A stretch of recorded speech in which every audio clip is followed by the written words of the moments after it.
Okey, haba ialah suatu bentuk tenaga. Itulah haba. Haba adalah suatu bentuk tenaga. Okay. Heat is a form of energy. Okay. Kalau suhu pula, dia adalah darjah kepanasan. Darjah kepanasan. Kepanasan apa? Kepanasan sesuatu objek lah. Kita boleh kata kepanasan atau juga kesejukan sesuatu objek. Kesejukan objek. Macam tu. Jadi ini adalah maksud suhu. Okey, korang boleh salin dulu.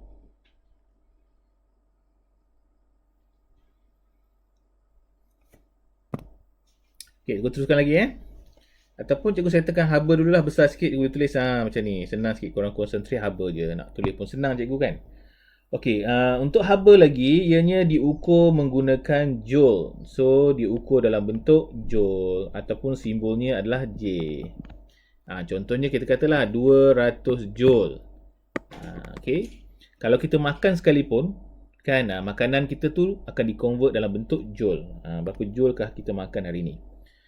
Okey, seterusnya, ni adalah diukur ya. Diukur menggunakan joule. Okey, lagi yang perlu kita tahu adalah kuantiti haba bergantung. Okey, dia bergantung pada jenis bahan. Okey, dan juga kuantiti bahan dan suhu. Jadi dia bergantung kepada bahan, kuantiti bahan dan juga suhu. Jadi kalau ikut suhu ni macam bacaan lah. Macam bacaan. Okey, boleh salin dulu guys.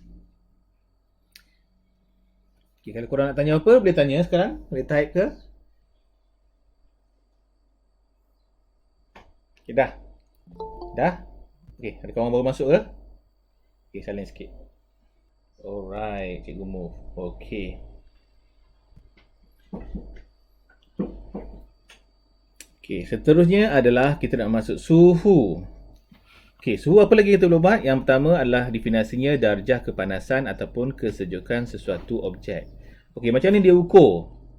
Okey, dia ukur menggunakan Celsius. Celsius ataupun dalam bentuk Kelvin. Jadi nanti kalau awak ambil fizik, mereka akan gunakan kedua-duanya. Celsius ataupun Kelvin. Tapi standardnya adalah Kelvin guys. Tapi kedua-dua ni kita ukur gunakan Celsius ataupun Kelvin. Okey, so apa lagi yang kita nak tahu bahawa suhu ni apa? Suhu ni sebenarnya, so dia bergantung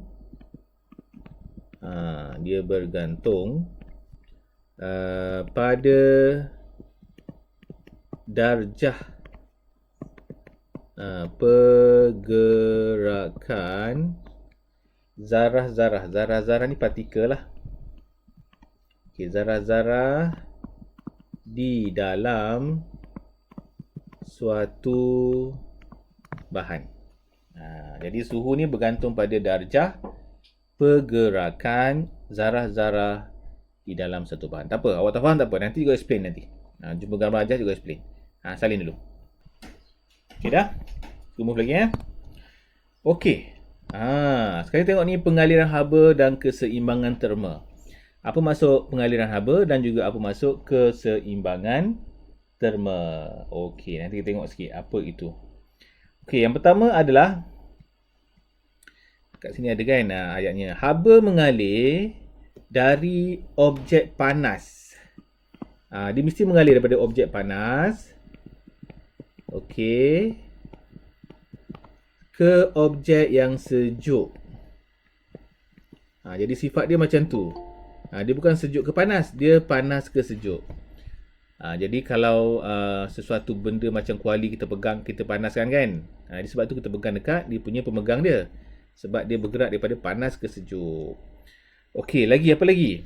Pengaliran haba boleh berlaku dalam 3 cara, iaitu namanya adalah konduksi. Yang kedua adalah namanya perolakan. Dan yang ketiga namanya adalah sinaran. Dalam bentuk 3 ini. Okey, kalau bahasa Inggeris namanya conduction.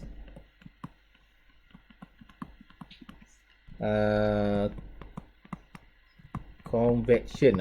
Bahasa Inggeris dekat namanya kan. Sinaran ni adalah ray ataupun radiation.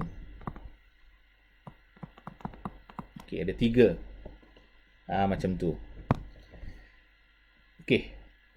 Kita teruskan lagi jadi gambar rajah ni dia dah tunjuk dah bahawa dia mesti daripada panas ke sejuk. Dari panas ke sejuk. Macam tu. Pergerakan haba. Okey, kita tengok sikit sebelum kita buat dalam kotak tu, tengok ni ada apa ni. Dia pegang kuali kan. So biasanya pemegang kita ni diperbuat daripada bahan yang bukan daripada besi. Kalau daripada besi mungkin kita panas. Sebab itulah biasanya dia buat daripada kayu ataupun plastik untuk mengelakkan haba mengalir. Dia pakai insulation lah. Okey, mula-mula adalah ni namanya adalah, nampak tak? Dia api kat sini je. Betul tak? Tapi kita rasa panas sampai ke sini, panas dia kan? Dekat api pun rasa panas. Jadi kenapa jadi macam tu? Sebab api ni sebenarnya dia memancarkan namanya sinar ataupun sinaran. Ni sinaran lah ni. Okey. Jadi dia memancarkan sinaran. Okey. Okey, boleh. Okey, lepas tu yang kat atas ni namanya adalah tepi-tepi luar ni kan, tepi-tepi kat sini ni, dalam air ni namanya adalah perolakan. Inilah perolakan ni. Sinaran tadi radiation kan. Dan manakala yang dekat pemegang ni namanya adalah konduksi. Maksudnya dia bergerak ke tangan kan. Jadi namanya adalah konduksi. So dia mesti bergerak dari panas ke sejuk. Jadi pemegang tu pastikan dia adalah bukan boleh mengalirkan haba. Kita pakai penebat haba. Okey, jadi daripada sini kita bolehlah buat ayat sikit. Jadi, konduksi haba mengalir daripada kawasan panas ke kawasan sejuk melalui namanya medium pepejal. Solid medium. Dia mesti melalui solid medium. Okey. So, dia bukan dekat pepejal je. Dia juga boleh melalui air, cecair, liquid dan juga boleh melalui gas. Panas. Sebab itulah kalau duduk jauh pun kita boleh rasa bahang kepanasan api. Jadi haba ni boleh bergerak pejal, cecair dan juga gas. Okey, zarah-zarah yang menerima tenaga haba dia akan bergetar. Okey, bergetar dan berlanggar. So mereka ni akan bergetar antara mereka. Dia akan bergetar kan. Sebab apa bergetar? Sebab mereka dah dapat energi, jadi mereka nak bergerak. Mereka nak jadi macam tenaga kinetik. Mereka dah mula bergetar. Sebab dia dah ada energi sekarang. Dia dah bertenaga. Sebelum ni tak ada tenaga, jadi dia diam lah. Satu sama lain dengan lain, kerap dan seterusnya, dia akan memindahkan haba. Jadi apabila haba dah banyak, apabila dah banyak haba kan, jadi dipindahkan kepada kawan dia. Kawan dia dah banyak, dipindah lagi. Dipindah lagi. Okay, kalau tak boleh nak pindah dah, nanti dia akan cair. Kalau besi dia akan cair.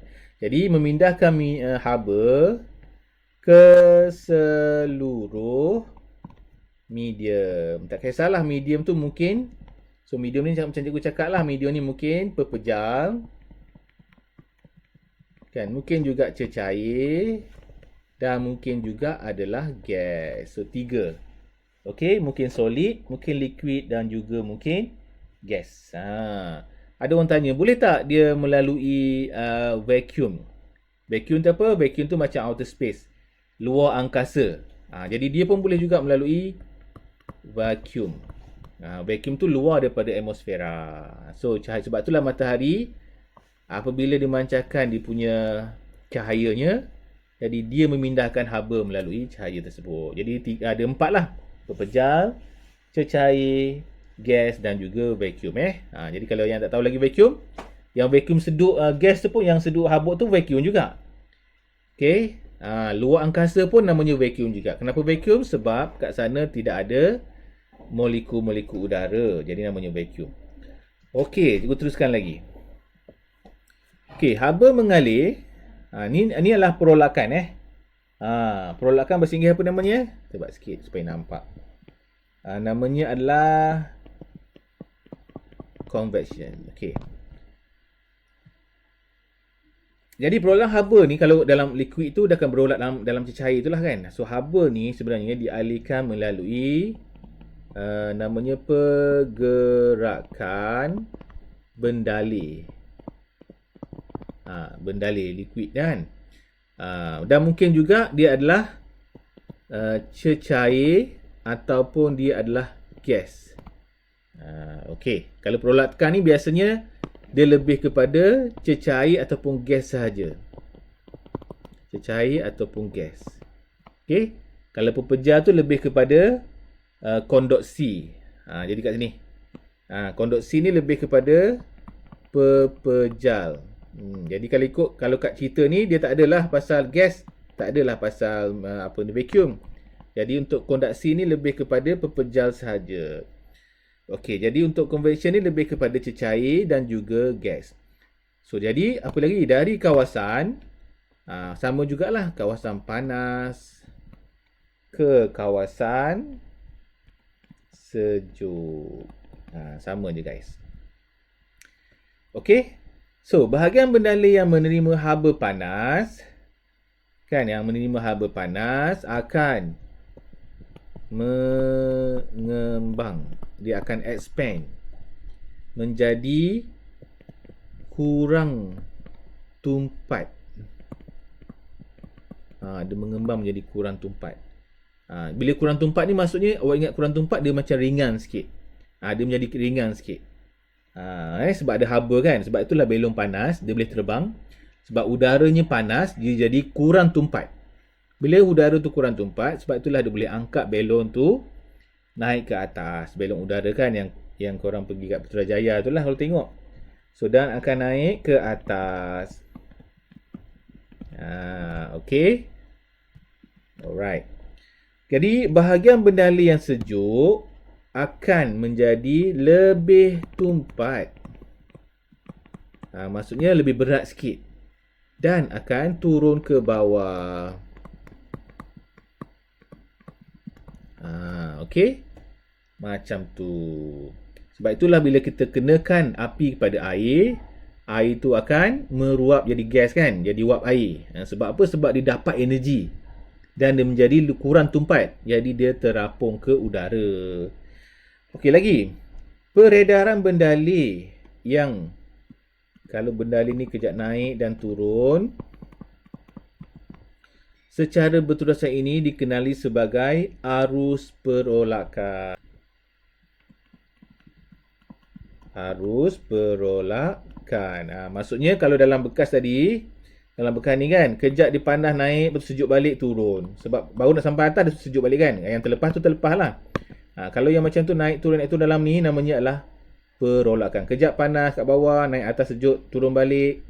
Namanya adalah arus perolakan. Okey guys, nak tanya apa-apa tak sampai sini? Apa-apa nak tanya tak? Lupa nak beritahu. Arus perolakan ni bahasa Inggeris adalah convection current. Convection current. Okey, nak tanya apa-apa? Boleh? Okey, kita teruskan lagi Kena nak salin tu? Kita bagi 10 saat. Siapa-siapa nak salin? Anis okey. Alright, Anis. Okey, kita teruskan lagi lah. Sekarang kita masuk sinaran ataupun radiations. Radiation ni kalau ikut Form 5 ni tak belajar pasal X-ray, belajar baca sinaran gamma, beta dan sebagainya. Macam korang tengok apa tu COVID tu kan. COVID alpha ada, COVID beta, delta kan sebagainya. Okey, itu nama-nama Roman dulu. Okey, sekarang ni kita nak masuk pasal sinaran pula. Proses pemindahan haba untuk sinaran ni tanpa sebarang medium. Ni dekat vacuum lah ni. Tanpa sebarang medium. Tak kisah. Dia tak kisah. Okey. Haba boleh merambat menerusi ruang kosong aja. Kosong ni maksudnya tidak ada udara tau. Ruang kosong ataupun namanya vacuum lah. Jadi kita sebut vacuum tu sebenarnya ruang kosong. Sebab itulah vacuum kat rumah tu dia boleh sedut habuk. Sebab dalam bila mesin tu dia on kan, mesin vacuum kan, dia sedut udara. Jadi dalam mesin tu dah jadi vacuum kosong. Sebab itulah habuk masuk ke dalam. Macam tu. Okey, lagi kita ada jenis permukaan. Jenis permukaan, the type of surface. Kita ada suhu. Jadi jenis permukaan, suhu dan luas permukaan objek. Objek mempengaruhi kadar pengaliran haba. Jadi tengoklah permukaan macam mana, berkilat ke tak berkilat, suhu macam mana, tinggi ke rendah, ataupun luas permukaan tu macam mana. Jadi semua ni mempengaruhi sinaran ini. Okey, jadi kat bawah ni dia buatlah beberapa eksperimen dan kita nak tentukan mana satukah kondaksi, mana satukah perolakan dan sinaran. Jadi yang pertama ni, kalau perasan ni namanya adalah kondaksi, kerana haba dipanaskan kat ujung, nanti haba tu akan pergi ke tengah. Sebab kondaksi berlaku pada pepejal. Sedu pula cikgu. Konduksi haba. Sebab tu kita panggil kekonduksian haba. Okey, yang terusnya ini adalah kita tengok cecair, lilin apa ni, cardboard berbentuk T, kita ada colok kan, colok kat situ, kita ada lilin. So ada dua lah keadaan ni. Satu dia gunakan cecair kan, sebutir hablo, nanti dalam ni jadi perolakan, dia akan jadi purple semua. Ni pun sama, dia udara ni nanti sampai sini ni akan jadi cair sebab sini berlakunya perolakan panas dalam tu. Jadi perolakan berlaku untuk cecair dan juga gas saja. Jadi yang ini adalah sinaran ataupun radiation. Okey. Radiation ni cahaya je guys, cahaya saja. Cahaya tu pun boleh memanaskan kan, kita bukan lampu panas. Okey, sampai sini kita nak explain. Ada apa-apa tak clear ataupun nak tanya? Ataupun nak tanya luar daripada soalan ni? Ada? Kita bagi masa sikit kawan-kawan nak tanya.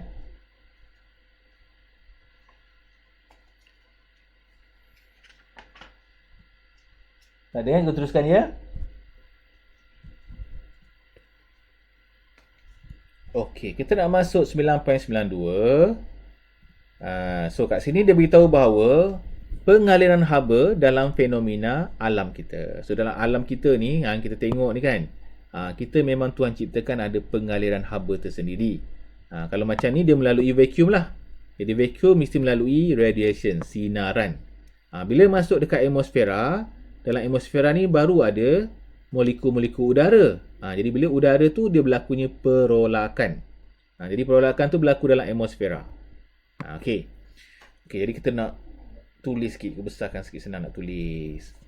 So tenaga haba dari matahari dipindahkan ke bumi melalui radiation ataupun sinaran. Okey, cara ini sahaja dapat merambat. Merambat dalam bahasa Inggeris adalah travel. Menerusi ruang kosong. Okey.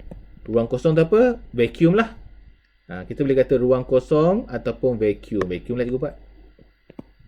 Bahasa Inggeris pun vacuum juga. Okey, dipancarkan, tenaga yang dipancarkan dari matahari akan menembusi lapisan atmosfera. Okey. Jadi lalu diserap oleh tanah dan air. Sebab sinaran ni membawa haba. Sebab itu kat jalan raya, kita pegang jalan raya kan, rasa panas. Sebab sinaran tu membawa haba. Okey. Oh, kat bawah tu ada soalan sikit. Pembentukan bayu darat dan bayu laut merupakan contoh semula jadi bagi proses. Sebab bayu darat dan bayu laut ni melibatkan udara.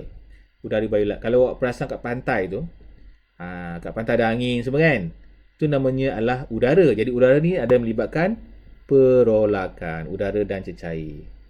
Okey, kalau korang pergi kat pantai, biasanya angin kuat bila? Waktu malam ke waktu siang?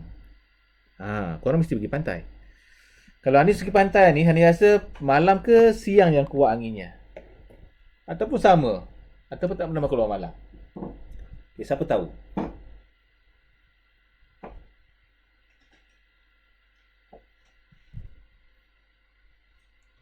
Tahu tak? Siang kot. Kawan-kawan lain? Lokman macam mana Lokman? Lokman siang ke malam? Hakim ke? Kenia? Juan Safia? Mesti pernah pergi ni kan? Apa ni? Mesti pernah pergi pantai. So yang kuat anginnya memang siang. Memang siang angin kuat. Siang namanya adalah bayu laut. Okey, bayu laut. Okey, bayu laut bahasa Inggeris adalah namanya land breeze. Allah. Bahasa Inggeris senang sikit nampak. Kan dia kata angin darat. Tapi nama bayu laut tapi sebenarnya dia pergi ke darat. Jadi kalau ikut bahasa Inggeris lagi bagus. Land breeze namanya. Okey. Kalau bayu laut ni bahasa Inggeris namanya adalah sea breeze. Sea breeze, land breeze. Okey, dah. Kita nak buat sikit soalannya. Jadi, kalau ikut bila siang kan, cikgu cerita si gambar dia. Okey, bila siang matahari yang terang, yang terik ni, maka matahari ni terkena pada tanah. Jadi tanah kita akan menjadi panas. Jadi ini telah menjadi kawasan panas. Okey, kawasan panas kan? Okey. Lepas itu, apa yang berlaku sekarang? Dekat sini kawasan sejuk. Jadi dia mesti bergerak daripada kawasan panas ke sejuk kan? Jadi kawasan ni yang panas ni nak cari sejuk. Yang sejuk ni nak cari panas sebab dia nak neutralkan kepanasan tu. Dia nak macam orang kata tak nak panas sangat kan? Jadi dia membantu satu sama lain. Jadi nampak tak angin tu ke arah darat. Jadi siang hari pantai tu mesti ada angin kuat. Soalannya, kenapa laut ni sejuk? Kenapa darat je panas? Siapa nak jawab? Kenapa darat ni panas dan laut sejuk pada siang hari? Laut pun kena juga matahari. Okey, namun laut ni dia lambat panas. Sebab heat kapasitinya agak tinggi. Dia lambat panas. Macam ni. Kalau korang duduk rumah semen kan, cuba korang pegang dinding yang bukan dinding bilik, dinding yang menghadap salah satu menghadap keluar. Malam masih lagi panas, betul tak? Dinding tu kan. Tapi siang tak rasa panas, malam rasa panas sebab masa siang tu dia serap je haba cahaya matahari, bila malam tu dia masih lagi panas. Jadi masa siang ni laut ni kan besar kan, jadi laut ni akan menyerap cahaya matahari, haba matahari tu. Tapi walaupun dia menyerap, bumi dah lebih cepat panas berbanding dengan laut. Okey. Dan nanti bila malam pula, laut akan jadi panas. Sebab yang siang tadi dia absorb, diserap kan. Malam dia maintainkan kepanasan tu. Jadi yang ni nak sejuk. Jadi bumi ni cepat sejuk dan cepat panas. Boleh faham tak? Jadi kat sini dia terbalik. Jadi udara ni adalah bayu darat ni daripada darat ke laut. Okey, faham tak guys? Boleh. Okey, baca. Senang je kan? Tak ada susah sangat, senang je. Jadi kat sini kita pun boleh buat ayat lah untuk bayu laut ni. Pada waktu siang, matahari memanaskan darat lebih cepat berbanding dengan laut. Jadi udara panas di darat mengembang. Okay, mengembang menjadi kurang tumpat dan naik ke atas.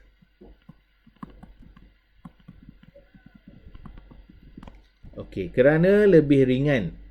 Ketumpatannya kan bila kurang tumpat maksud lebih ringan lah. Udara sejuk yang lebih tumpat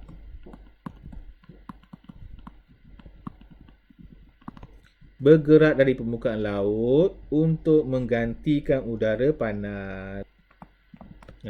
Untuk menggantikan udara panas. Macam itu. Okey, jadi yang untuk bayu darat pun terbalik lah. Kan?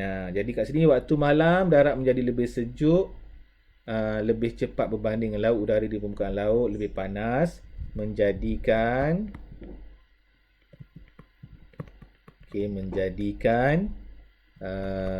kurang tumpat. Okey, lalu dia akan naik ke atas. Udara sejuk yang lebih tumpat dari darat bergerak ke laut dan menghasilkan bayu darat. Okey, boleh salin dan boleh tanya guys. Ada apa-apa tak nak tanya ni? Dah, kita teruskan lagi Okey, jom. Dah siap belum ni salin ni? Ada yang tak siap ke? Ada yang tak siap ke?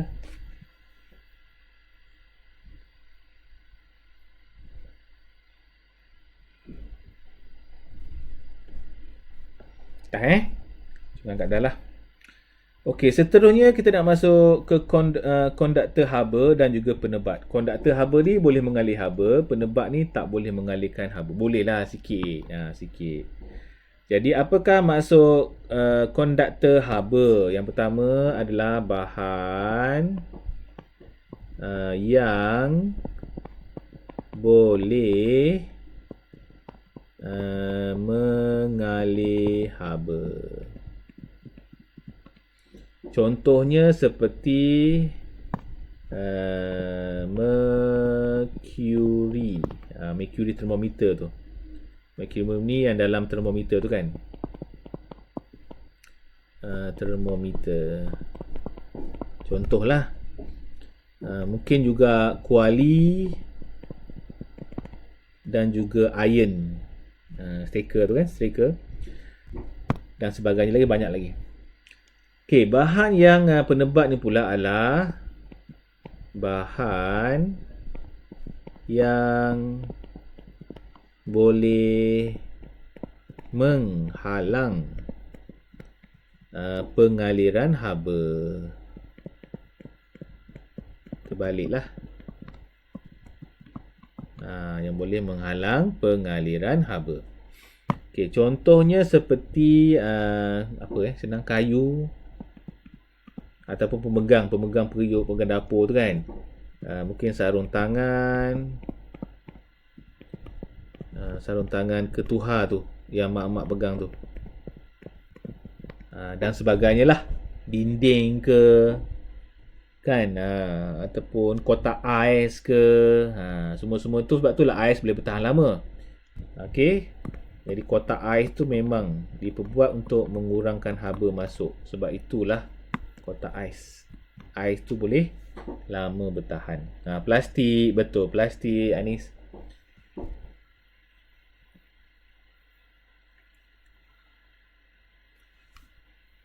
Okey, kita nak masuk ke keseimbangan terma. Keseimbangan terma. Okey. Jadi keseimbangan terma ni macam ni guys. Cikgu explain sikit. Okey, katakanlah cikgu ada dua barang. Yang pertama, cikgu ada cawan ni. Cawan tak nak lah. Gelas-gelas. Gelas nampak sikit kan. So, dalam gelas ni cikgu ada air. Okey, air ni cikgu letaklah suhunya 30 darjah. Air ni kan. Dan juga cikgu ada satu ketul besi. Jadi besi ni cikgu panaskan dia sehingga 100 Celsius. Awak tengok kat sini 130, 100. Sama tak suhunya? Tak sama. Okey, apabila cikgu gabungkan mereka, maksudnya cikgu ambil ni letak dalam kan. Okey. Agak-agaknya apakah suhu mereka sekarang? Siapa nak teka ni? Letak dalam ni. Agak-agaknya apakah suhu mereka sekarang? Adakah masih 30 dengan 100 ataupun macam mana? Siapa nak jawab? Teka-teki ni.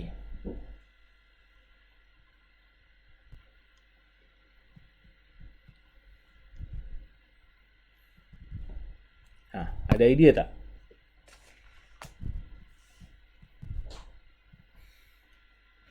So, suhunya apabila besi ni yang 100 ni kan dimasukkan dalam air yang lebih sejuk, maka suhunya makin berkurang lah. Kan? Manakala suhu yang rendah ni jumpa dengan panas, dia naik sikit. Kan? Jadi suhunya mungkin 60, betul lah ni. Mungkin 60, 80 macam tu lah mungkin. Tengoklah bahan besi apa kan? Tak tengoklah. Katalah 60. Jadi 60 ni adakah air saja? Tak. 60 ni adalah kesemua sekali. Air dan besi. Maksudnya inilah namanya keseimbangan terma. Kedua-dua air dan besi ini telah mencapai keseimbangan terma yang sama. Faham tak? Asalnya tak sama. Apabila kita letak dan kita ambil termometer, kita dapati dia 60. Dan 60 tak gerak-gerak dah. Maksudnya dia mencapai keseimbangan. Kalau masih lagi gerak, kan, dia gerak lagi kan, dia naik 50, dia naik 55, tapi sampai 60 dia stop. Yang stop itu namanya adalah keseimbangan terma. Mereka ni dah menjadi sama. Senang So boleh faham. Okey, jadi kita jawablah soalan ni.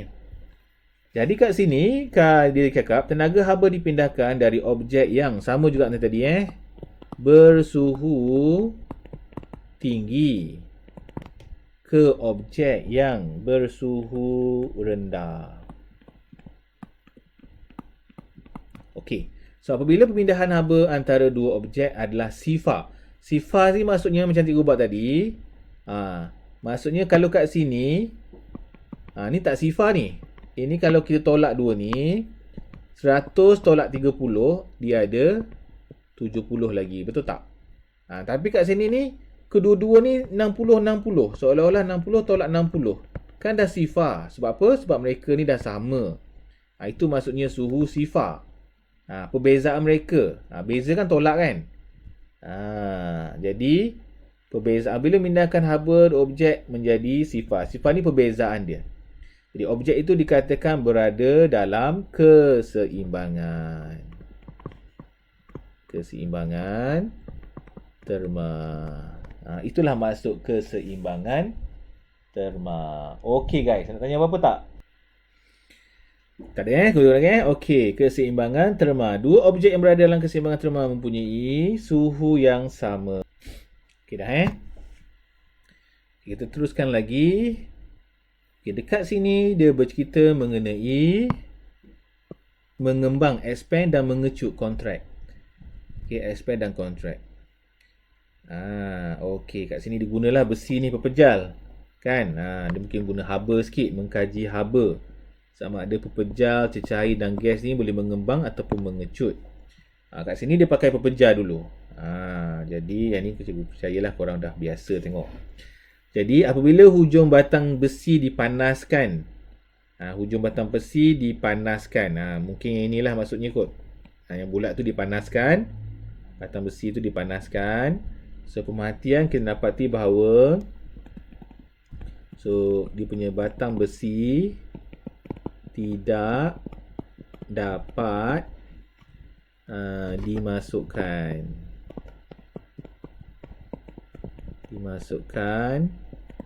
ke dalam tolak namanya. Ada tu tolak kan, betul tak? Tolak pula. Tolok. Dah selesai. Inference tu sebab kenapa isi padu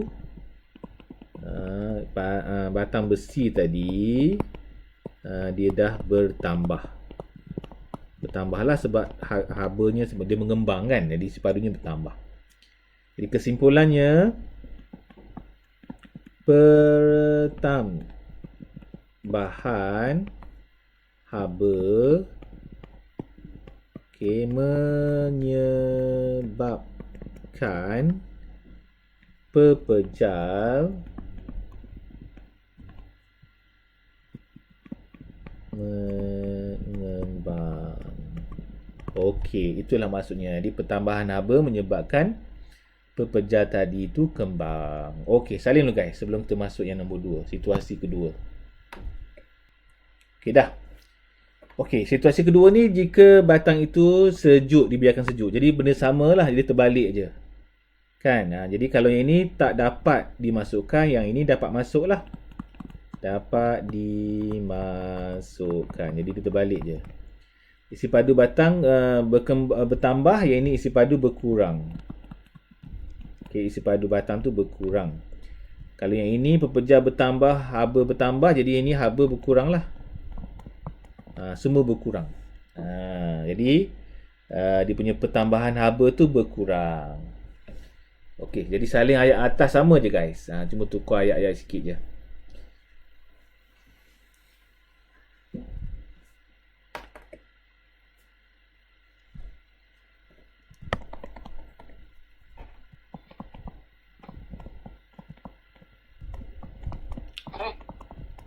Okey, ada apa nak tanya? Okey, Adam, okey Adam?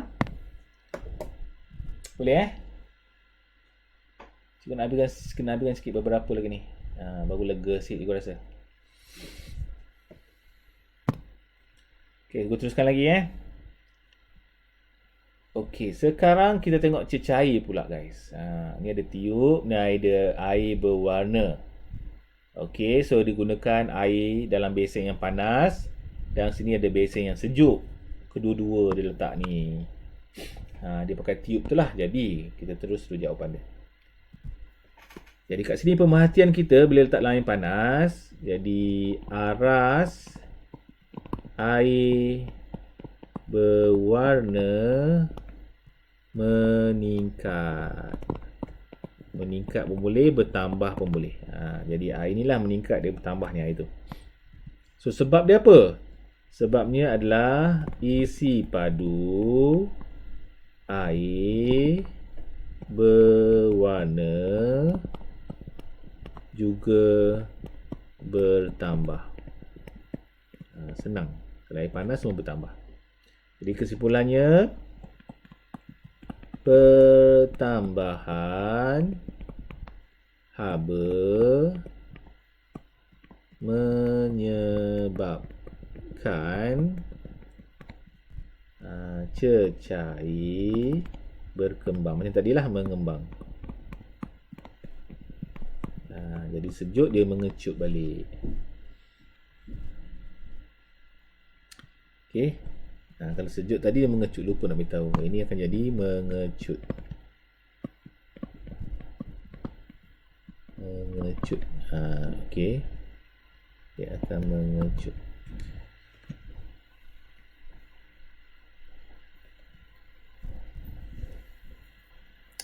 Okey, so yang nombor 2 tu biarkan korang buat. Salin balik dan tukar ayat sahaja.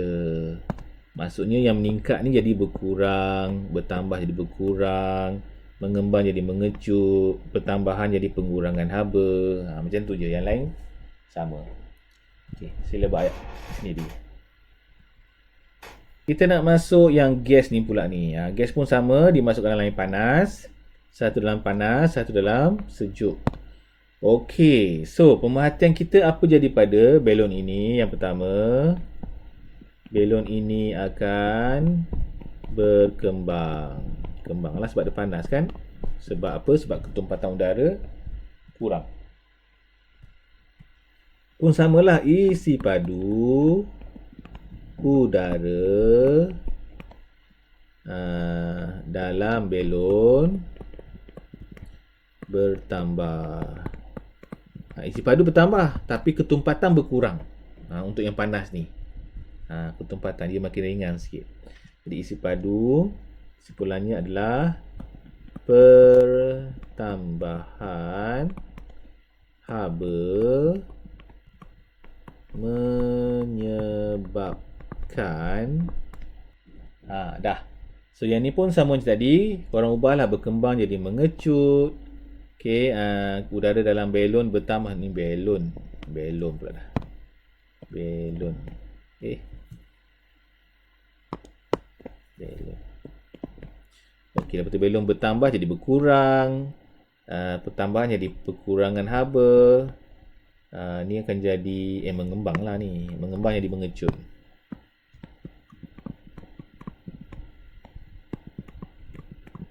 Okey, mengembang jadi mengecut. Okey guys, dah. Buat dulu.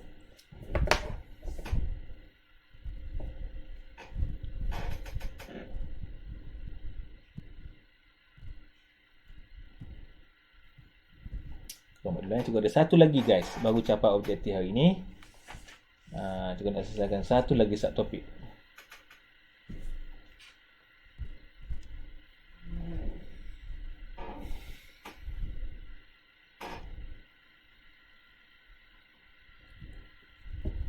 Okey dah. Cikgu nak masuk satu lagi. Kegunaan pengembangan. Penggunaan ni kalau sebut dia adalah aplikasi ataupun applications dalam kehidupan harian kita. Kegunaan dalam kehidupan kita. Mengembang dan mengecut jirim dalam kehidupan harian kita. Ini contoh yang digunakan dalam kehidupan kita. Yang pertama adalah dekat sini digunakan dalam Mercury. Mengembang. Dia mengembang. Jadi mengembang nampaklah kat mana suhu tu akan stop. Dan juga kita menggunakan ruang di sini. Ruang untuk supaya apa? Kalau tak ada ruang tu nanti besi ni bengkok. Bila musim panas dia mengembang, dia tak ada space nak ngembang kan. Jadi ni bengkok. Sebab tu zaman-zaman dulu ada setengah-setengah jalan kereta api dia bengkok sangat teruk buat cuaca terlampau panas. Jadi untuk mengelakkan perkara itu, jadi dia buat gap. Sebab dia gembang pun dia gembang ada gap dia tu. Jadi tak adalah bengkok besi. Okey, jadi kita nak buatlah ayat ini. Jadi dikata mercury di dalam termometer ialah sejadi konduktor konduktor haba sebab dia boleh menyerap haba yang boleh mengembang.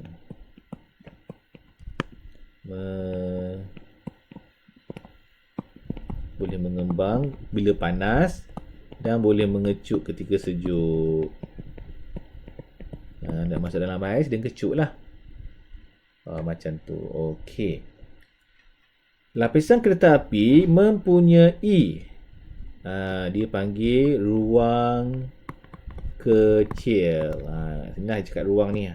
Dia mempunyai ruang kecil di antara penyambung rel untuk membolehkan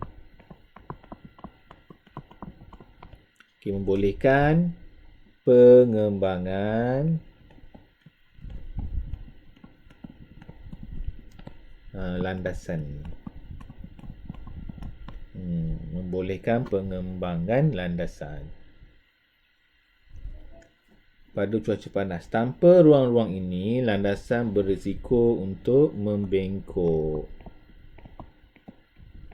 Jadi kos dia tinggi nak repair ni. Dah lah bengkok, dia akan bertindih nanti. Bertindih-tindih. Jadi bertindih. Dia kereta api tak boleh lalu lah. Dah, salin dulu guys. Sikit lagi. Sikit lagi sabar ya. Sikit lagi baru kita habis. Okey, teruskan lagi. Hilang pula mana? Nak habis ke? Lah nak habis lah guys. Sikit lagi guys. Juga habis teruskan lah boleh?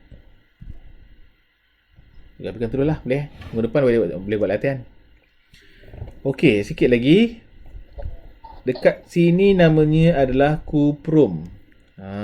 Ni contoh namanya jalur dui logam. Di logam maksudnya dia ada dua logam kat sini. Kuprum. Okey. Jadi bawahnya ada logam lain. Namanya dwi logam. Jadi apabila sejuk dan panas, mereka tengok membengkok ke atas dan ke bawah bergantung. Panas dia membengkok macam ni. Sejuk dia macam ni. Dia ada dwi logam namanya. Contohnya penggera kebakaran. Kan? Kalau bakar nanti dia akan melengkung kat sini. Bila melengkung kat sini, maka terkenalah pada sentuhan skru tu, macam loceng pun akan bunyi krik. Okey, tu kegunaan lagi. Penggera pun akan bunyi loceng. Maka dapatlah alam daripada telefon masing-masing. Tuan rumah dapat alam lah. Ataupun mungkin jabat bomba ke. Okey. Kuprum mengembang dan mengecut lebih cepat berbanding dengan besi. Betul? Kuprum ni lebih cepat mengembang dan mengecut berbanding dengan besi. Kuprum tu, contoh kuprum macam tembaga ataupun macam apa ya, macam wire kat rumah tu. Wire elektrik. Okey, apabila litar terdedah kepada haba yang disebabkan oleh kebakaran, kuprum akan mengembang. Jadi perkataan mengembang dan mengecut ni, mengembang. Awak akan selalu jumpa. Okey, lebih cepat berbanding dengan besi dan menyebabkan jalur besi itu membengkok. Jalur logam lah membengkok ke arah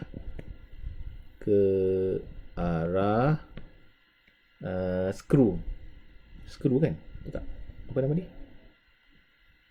Skru. Okey, betul lah. Ke arah skru. Skru sentuh namanya. Sentuh. Keadaan ini akan melengkapkan litar.